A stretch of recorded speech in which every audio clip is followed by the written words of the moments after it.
Hello mga kaniga! So, diskarte na naman tayo para tayo magkaulam.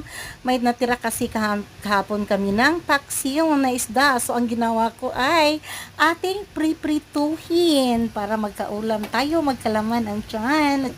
Ayan, umpisahan na natin. Ipiprito na natin guys. Lagyan natin ng oil.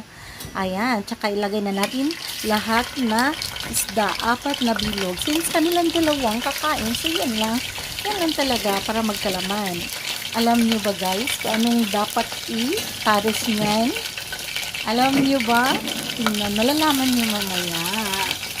Yan, Rich Kid, ang hindi makarelate nito, hindi ka, sinong makarelate? Hindi ka kasi makarelate kasi Rich Kid ka. Ayan, syempre nag-init ako ng tubig, of course. Magtimpla tayo ng kape para pangpares sa ating pritong taksiyo. Ayan, nagtimpla ako, tag-isa kami. Tapos, syempre, of course, yung yung milk is hatiin namin.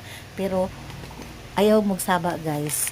Mas daghan ako, Wala siya kabalo. Ayan, syempre ako nag-prepare. Damihan kong milk ko. Ayan na guys. O, ayan na, luto. So, ibig sabihin, ready to eat. So, yung sabo-sabo na yan, galing ng paksiw yan. So, yummy.